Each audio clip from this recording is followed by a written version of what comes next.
Hello दोस्तों, स्वागत है आपका अपने यूट्यूब चैनल रॉक क्लासेस में। प्यारे बच्चों, आज हम बात करने वाले हैं एसएससी जीडी के बारे में।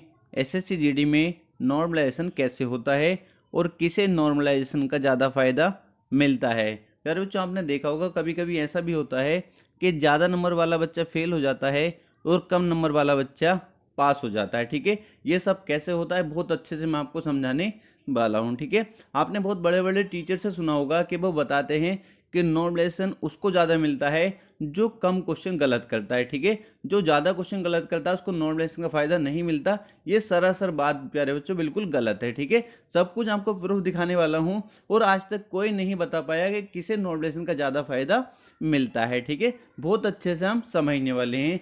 जैसा अभी आपने देखा होगा रेलवे ग्रुप डी का रिजल्ट आया है। आपने देखा होगा किसी बच्चे का 1 नंबर भी नहीं बढ़ा होता और किसी बच्चे के 9 से 10 नंबर बढ़कर उसका फाइनल सिलेक्शन हो जाता है। ठीक है, अब ये पता नहीं चलता किस आधार पर होता है और आपको क्या करना है क्या नहीं करना है एसएससी जीडी के एग्जाम में। ठीक है, तो अच्छे से हम समझ लेते हैं। सबसे पहले मैं आपको यही डाउट क्लियर कर देता हूं।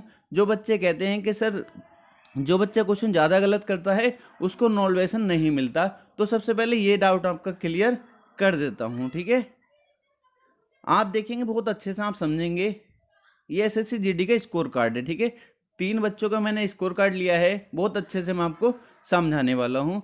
मैंने इनका नाम पता यहाँ से हटा दिया है क्योंकि किसी की भी पर्सनल डिटेल नहीं शेयर करनी चाहिए। तो सबसे पहले मुझे दिखाना है, आप देख सकते हैं एसएससी जीडी का ये स्कोर कार्ड है। सबसे पहले हम नंबरों की बात कर लेते हैं।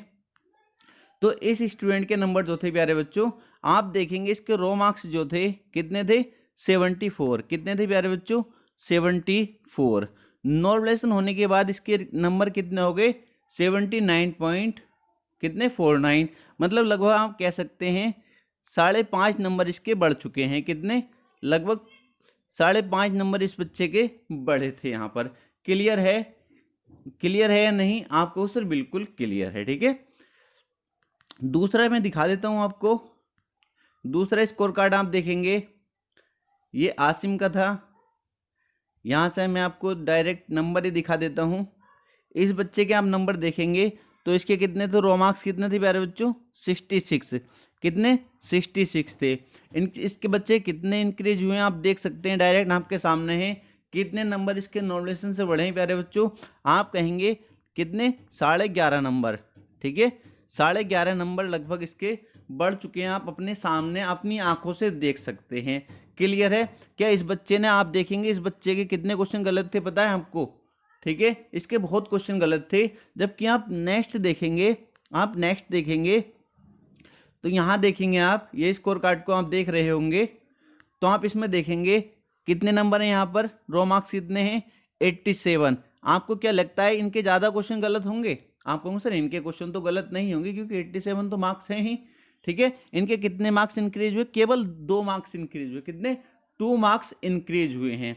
अब आप किस आधार पर कह सकते हैं कि जो बच्चा ज़्यादा क्वेश्चन गलत करता है उसके नहीं बढ़ते? ठीक है, अब आप देख सकते हैं यहां से ये बात तो बिल्कुल सरासर गलत है कि जो ज्यादा क्वेश्चन गलत करता है उसके नहीं बढ़ते। तो आज तक नॉर्मलाइजेशन का किसको समझ में नहीं आया। अब कुछ बच्चे कहते हैं कि सर शिफ्ट के आधार पर होता है, जिसकी शिफ्ट हार्ड होती है उसके नंबर बढ़ जाते हैं। अब आपने कुछ ऐसा भी देखा होगा कि एक ही शिफ्ट में 2 बच्चे होते हैं, एक ही शिफ्ट में 2 बच्चे होते हैं। जैसे ये मैंने स्कोर कार्ड आपको दिखाया तो इनकी एक ही शिफ्ट थी, सेम शिफ्ट थी इनकी। ये बच्चा थोड़ा योगेश नाम का बच्चा था, ये इसकी शिफ्ट और इस बच्चे की आसिम की शिफ्ट बिल्कुल सेम शिफ्ट थी। ठीक है, सेम डेट को सेम शिफ्ट थी। इस बच्चे कितने इंक्रीज हुए हैं? आप कहेंगे सर यहाँ पर तो 5 मार्क्स इंक्रीज हुए हैं। ठीक है, और यहाँ पर आप देखेंगे तो यहाँ पर कितने लगभग 11 मार्क्स इंक्रीज हुए हैं। तो अब आप कैसे कह सकते हैं कि शिफ्ट के आधार पर होता है हार्ड और इजी? अब कोई नहीं बता सकता है किस आधार पर होता है। पर अब जो आपको क्या करना है, अगर आप एसएससी जीडी का एग्जाम देने के लिए जा रहे हैं तो आपको क्या करना है। ठीक है, कोई भी बच्चा ये पहले ही डिमोटिवेट नहीं होगा कि मेरा सिलेक्शन नहीं होगा। हर बच्चे का सिलेक्शन होगा। अगर आपने तैयारी की है ना तो आपका सिलेक्शन कोई नहीं रोक सकता। बस आपको क्या करना है, आपको अपना 100% देना है। क्या करना है 100% देना है और कोशिश करनी है। गलत तो आपको टिक करना ही नहीं है। गलत टिक करने से कोई फायदा नहीं होता, हमारे मार्क्स और नीचे चले जाते हैं। आप एक बार मॉक टेस्ट लगा रहे होंगे तो ध्यान करना, आप अगर जीके का पोर्शन लगा रहे हैं तो आप देखेंगे आप इसमें 20 क्वेश्चन पूरे भी टिक कर देते हैं कुछ बच्चे 15 क्वेश्चन टिक कर देते हैं, जबकि उनको पता कुछ नहीं होता। उनको ये भी पता होता है, अगर वो बच्चा जीके में अगर आप ध्यान से देखेंगे तो आपको 4 से 5 क्वेश्चन 20 में से ऐसे मिल जाएंगे जो आप अच्छे से आते होंगे, आप उनको सही कर सकते थे, ठीक है। बट आप क्या गलती कर देते हैं, आप जीके में गलती क्या करते हैं, आप 15 से 20 क्वेश्चन लगा देते हैं, सारे टिक कर देते हैं, कुछ बच्चे तो 20 के 20, ठीक है। अब जब जो आपके 3 से 4 क्वेश्चन सही होने थे वो भी जब निगेटिव होता है तो आपके एक दो क्वेश्चन मुश्किल से बचता है, ठीक है। एक क्वेश्चन बचता है काट पीट कर, फिर आप कहते हैं यार मैं इससे तो जीके में 3 से 4 क्वेश्चन जो मुझको आते थे उनको ही टिक कर देता तो अच्छा होता, नंबर बढ़ जाते, क्योंकि आपको पता है एक क्वेश्चन 2 मार्क्स का है, एक क्वेश्चन अब कितने का 2 नंबर का है। तो प्यारे बच्चों आपको ये गलती बिल्कुल नहीं करनी। जीके में अगर आपको बिल्कुल नहीं आता ना क्वेश्चन, ठीक है, अगर आपको लगता है जैसे 2 ऑप्शन में आप फंस रहे हैं कि ये हो सकता है या ये हो सकता है, तो वहां पर आप रिस्क ले सकते हैं।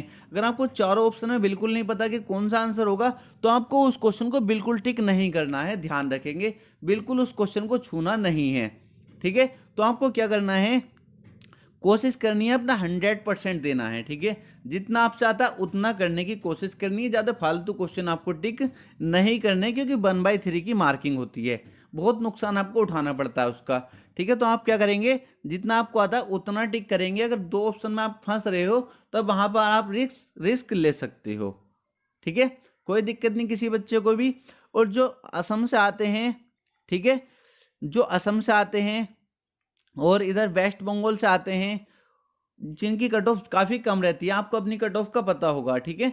तो आपको क्या करना है, आपको तो बहुत आसान होता है सिलेक्शन लेना, ठीक है। सबसे पहले आपको किसको टिक करना है, आप देखेंगे अब इस बार टाइमिंग बहुत ज्यादा कम है, इस बार टाइमिंग कम है, 60 मिनट है, 60 मिनट है और 80 क्वेश्चन है, ठीक है। हो सकता है कट ऑफ बहुत ज़्यादा कम रह जाए, इसलिए आपको क्या करना है, ज़्यादा फालतू के चक्कर में नहीं पड़ना है। 60 मिनट 80 क्वेश्चन है।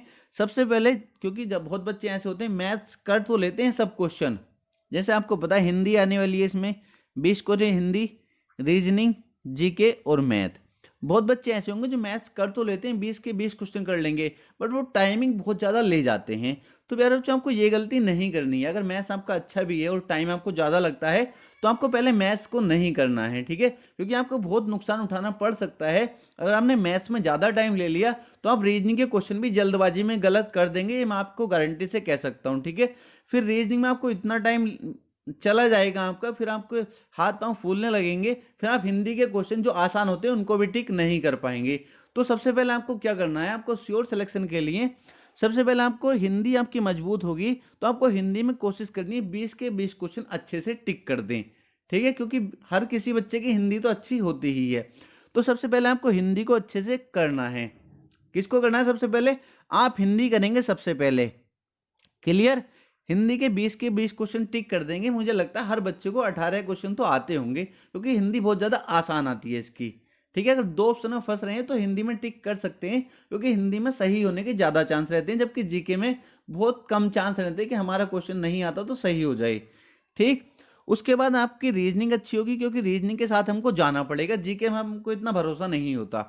तो रीजनिंग में आपको जाना है और कोशिश करनी है रीजनिंग को जल्दी से जल्दी कंप्लीट कर लें, ठीक है। रीजनिंग अगर जो क्वेश्चन ज़्यादा टफ है तो उसको छोड़ते हुए चलेंगे, कभी उस पर लगे रहो, क्योंकि टाइमिंग जो बच्चा टाइम मैनेज करेगा उसी बच्चे का सिलेक्शन हो पाएगा, क्लियर। अब बाद में आपको क्या करना है, जीके में आपको जितने भी 4 से 5 क्वेश्चन आते हो, 7 क्वेश्चन 8 क्वेश्चन जो आते हैं जल्दी से उनको टिक कर दीजिए, और कोशिश करिए मैथ्स के लिए कम से कम 25 से 30 मिनट तो आप बचा पाएं, ठीक है। इतने मिनट बचा पाएंगे फिर आपको कोई टेंशन नहीं होगी, फिर आप मैथ्स को जल्दी जल्दी कंप्लीट करने की कोशिश करिए, फिर आप मैथ्स के क्वेश्चन टिक करते रहेंगे, आपको बिल्कुल टेंशन नहीं रहेगी पहलों की।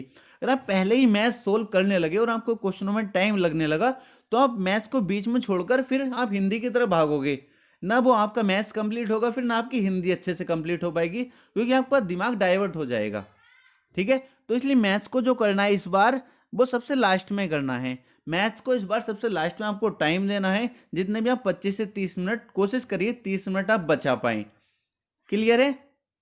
25 मिनट ही बचा पाते हैं तो इस बार मैथ्स बहुत मुझे लगता है आसान आने वाला है। ठीक है, 25 मिनट में 20 क्वेश्चन आसानी से कर पाएंगे। क्लियर है? तो आपको बस इस तरीके से पेपर को सोल्व करना है प्यारे बच्चों। ठीक है, तो बस आज के लिए इतना ही मुझको समझाना था। जो आप टेंशन लेते रहते हो, टेंशन बिल्कुल नहीं लेनी, अपना 100% देना है। ठीक है, अगर हम 100% देंगे तो हमारे शांति रहेगी हमारे मन को कि हमने अपना 100% दिया है। अब सिलेक्शन उसके हाथ में हम छोड़ देते हैं।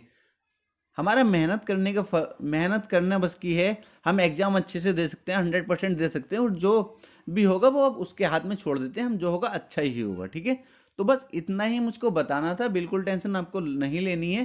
अगर आपकी कोई भी क्वेरी है तो हम कमेंट बॉक्स में कमेंट करके पूछ सकते हैं। ठीक है, जो बच्चे मैथ्स को बोल रहे थे सर हम मैथ्स की क्लास अपलोड कर दी, तो 1 से 2 चैप्टर मैं आपके करा दूंगा अभी।